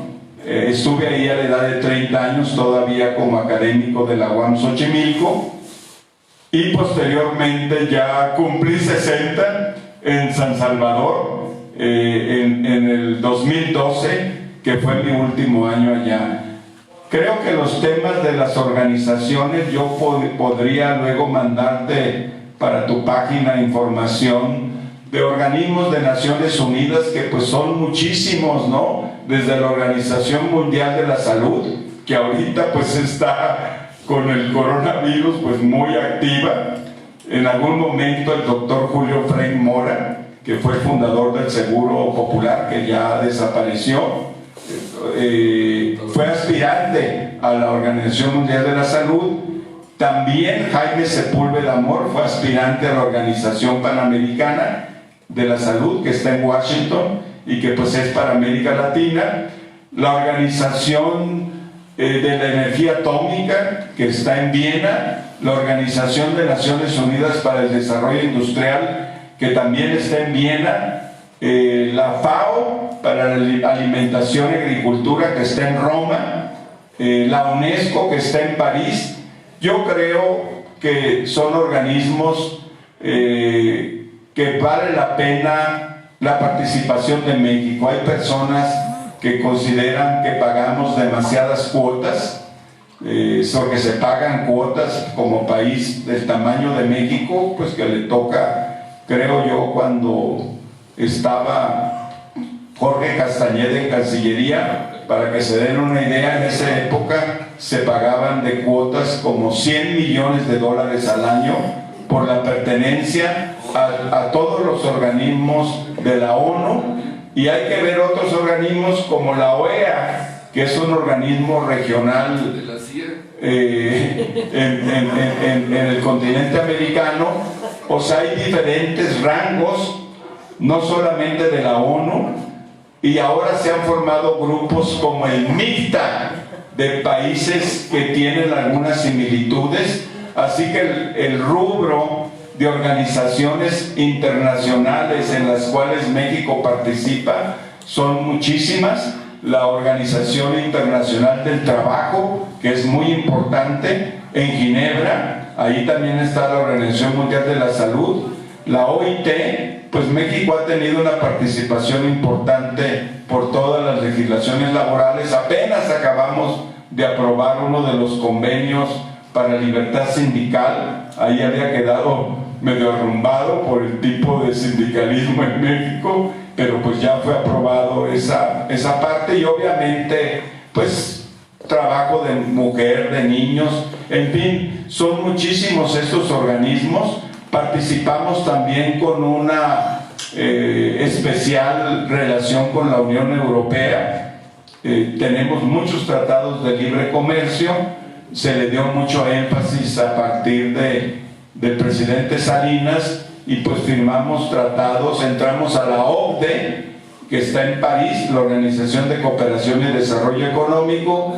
Yo creo que si ustedes tienen hijos que les interese la carrera internacional, es muy buena opción pensar no solamente en la Secretaría de Relaciones, sino en la pertenencia de México a organismos multilaterales, que pues estamos prácticamente en todos. Últimamente se ha fortalecido la presencia de México en la Unión Africana a través de nuestra embajada en Etiopía, en Addis Abeba, donde está la sede de la Unión Africana. Así que pues creo yo que... ¿Perdón? Que la Unión Africana apoya a Venezuela. Ah, sí.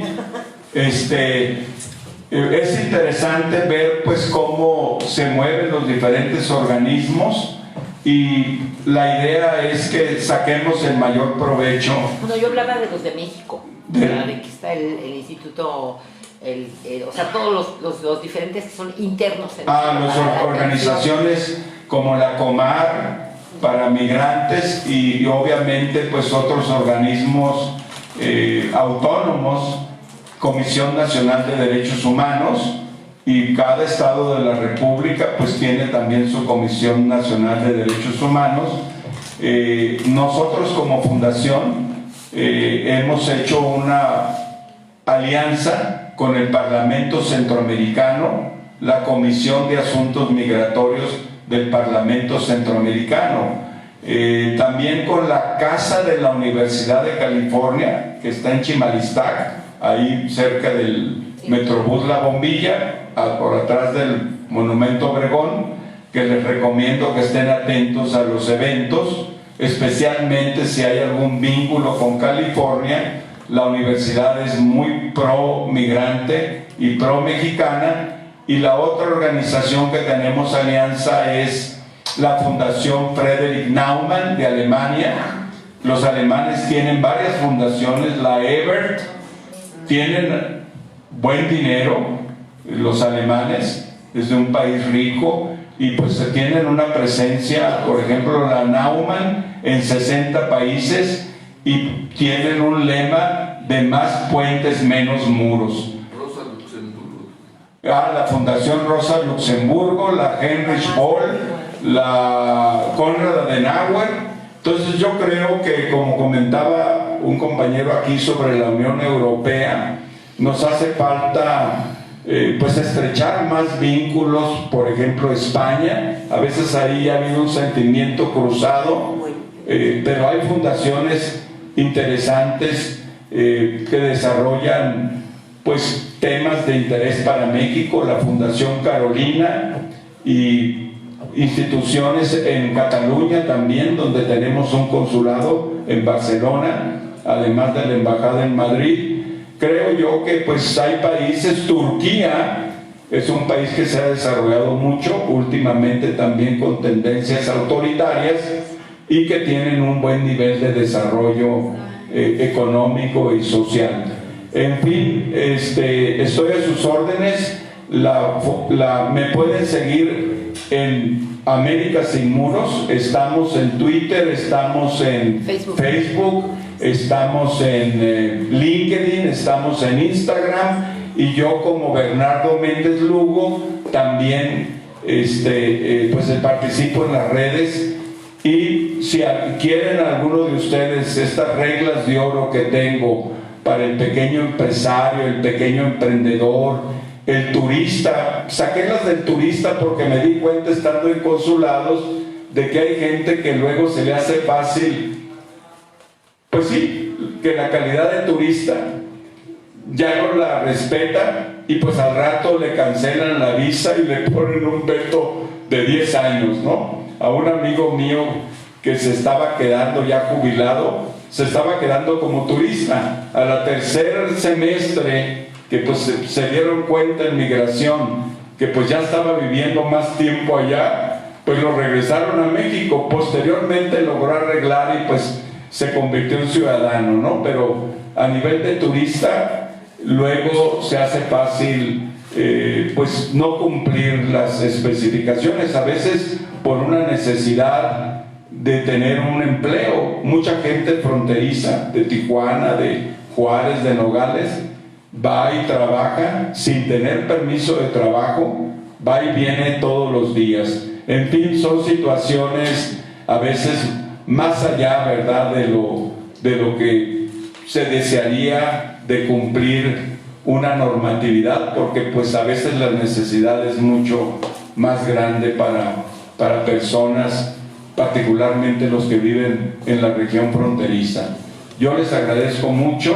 Sí. Nada más una pregunta que mandan aquí que me faltó, que hablan sobre qué opinas sobre la política de México, antimigrante de México, que lo ubican como tercer país seguro y como el verdadero muro de Trump.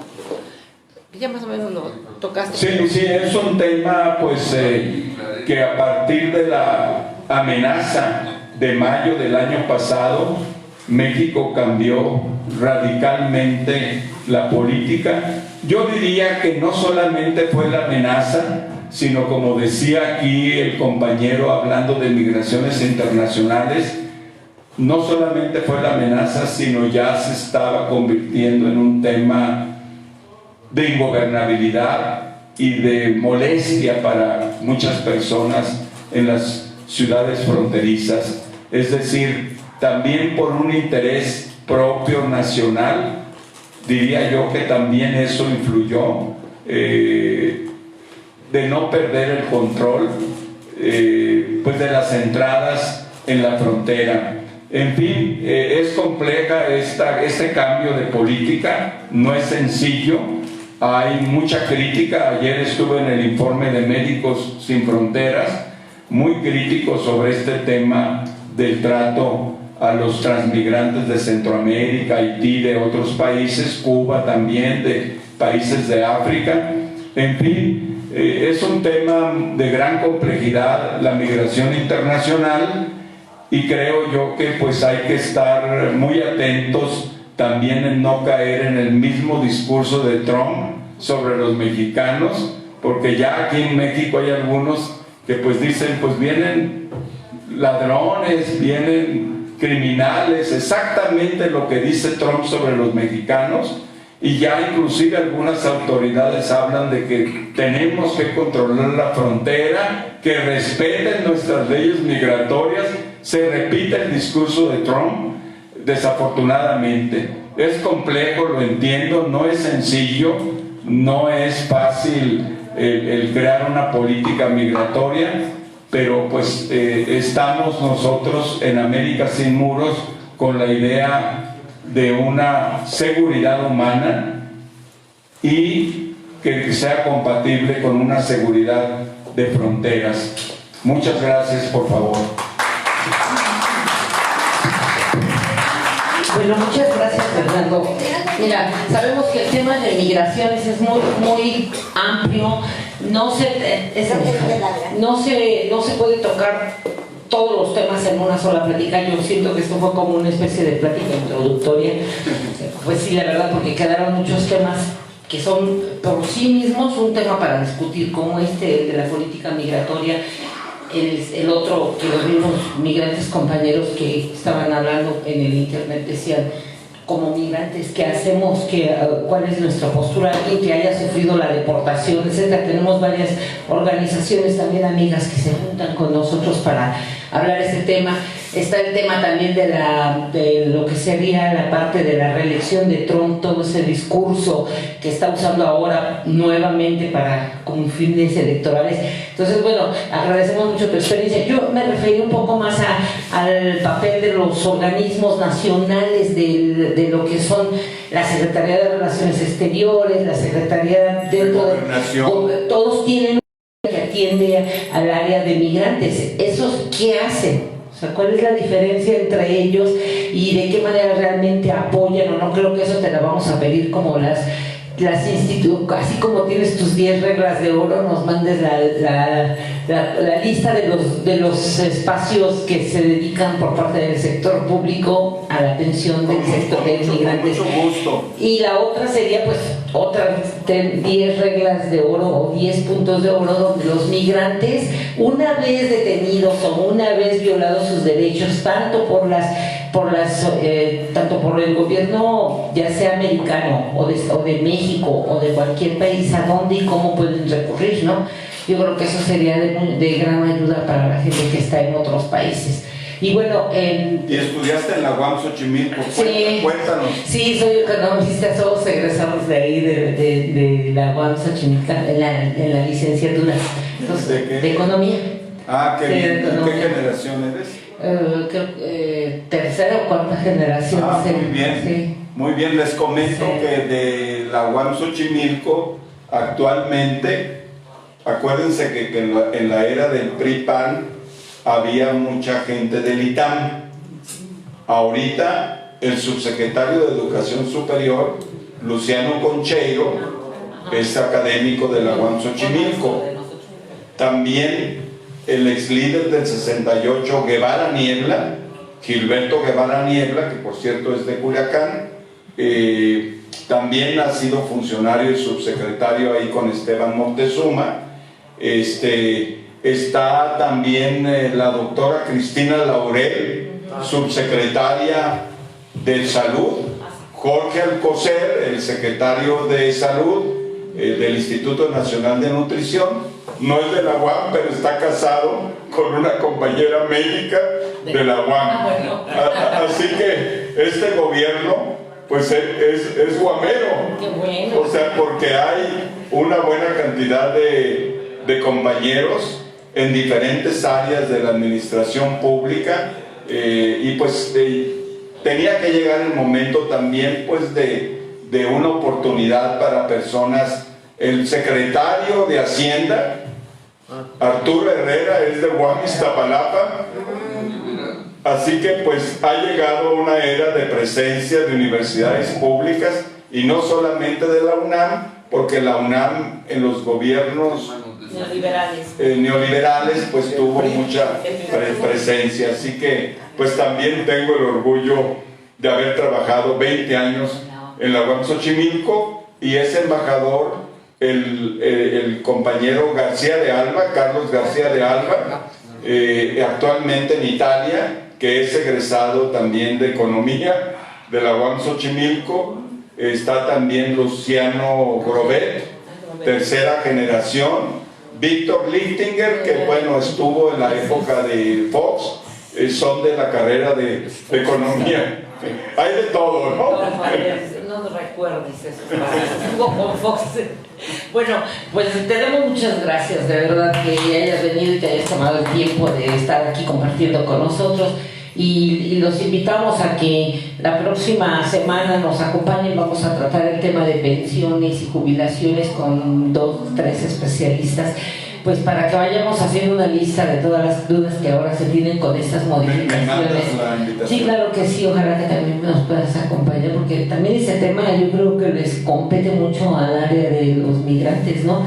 Muchos migrantes que estuvieron aportando y otros, bueno, que yo les recomiendo que para ese tema escuchen la entrevista que se hizo a Gibran, con la que tuvo tanto con Ricardo Rafael como con los periodistas.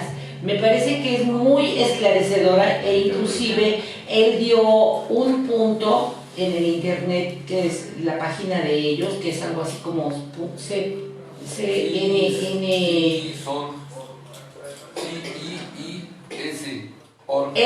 es cierto, CIS, ¿no? Y ahí hizo él una propuesta de lo de las afores y todo eso. Me parece que es importante leerlo y pues para estar documentados, porque las noticias es que no son muy agradables. Dice que nadie va a tener pensión, nadie se va a poder jubilar prácticamente en los próximos años. Entonces creo que es un tema de debate también muy largo, y le vamos a pedir también pues a Bernardo, vamos a hacerle otra invitación con otros temas que les hayan quedado a ustedes con mayor interés para abordar. Quizás pueda acompañarme un compañero diplomático ya más adentrado en geopolítica. Sí. Y que tiene el libro, te voy a mandar ahí un libro reciente, es el embajador Eduardo Roldán Acosta, que tiene un libro sobre Trump que acaba de publicar. Pues eso estaría muy bien, y estemos atentos a las diferentes, nos están invitando a veces los compañeros precisamente ya como organizaciones civiles a hacer algunas manifestaciones. Próximamente va a haber una que es precisamente en apoyo a Assange nuevamente, y están invitando una marcha de la Embajada de Inglaterra a la Embajada de Estados Unidos. Me parece que es el lunes. No recuerdo. 24, ¿no? Sí, 24 a las 12 del día. Entonces por ahí hay algunas, y lo de los migrantes pues también es un tema. Y entonces vamos a hacer la entrega a nuestro querido compañero Bernardo Méndez por habernos hecho el favor de estar aquí con nosotros este día. Le agradecemos mucho. Tenemos esa invitación, les digo, pensiones y jubilaciones la próxima. Después tenemos la presentación del libro del maestro Enrique Ávila Carrillo, que es un excelente maestro de la CENTE y de diferentes luchas, y que precisamente va a hablar sobre las luchas que se han hecho tanto en la CENTE como movimientos sociales. Es un libro que ya casi está vendido en todos lados, pero aquí nos falta que lo presentemos, entonces él nos va a hacer favor de venir a presentarlo. Después vamos a tener la presentación de compañeros del Poli, del tema de todo lo que está pasando tanto en el Poli como en la UNAM, la problemática que se está dando adentro, tanto académica como con alumnos.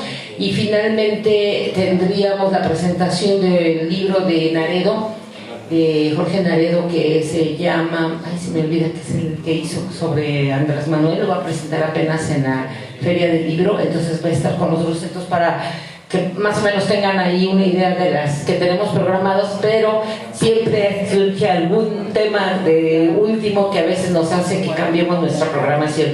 Muchas gracias a todos por venir, y le despidamos a nuestro querido Bernardo con un fuerte aplauso por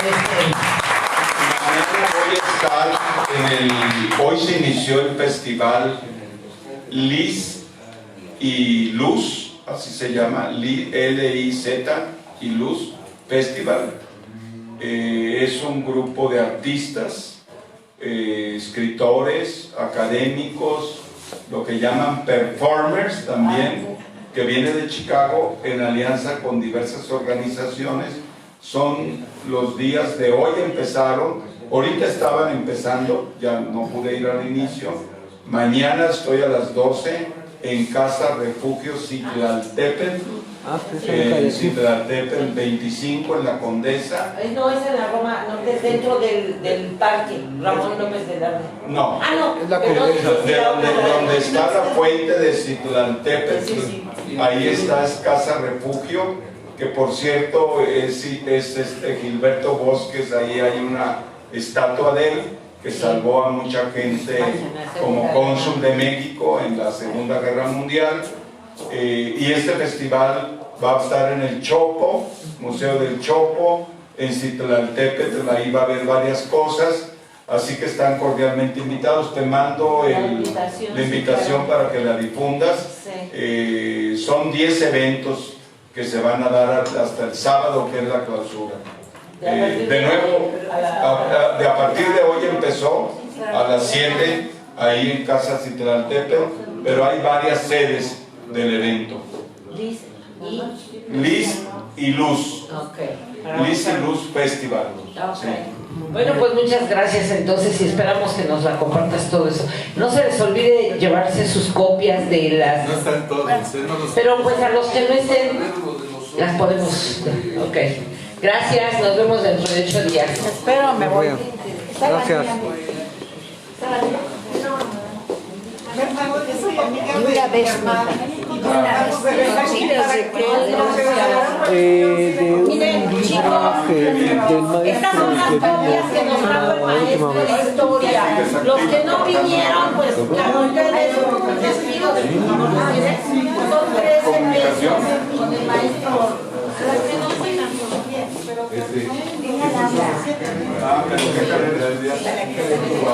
En Xochimilco.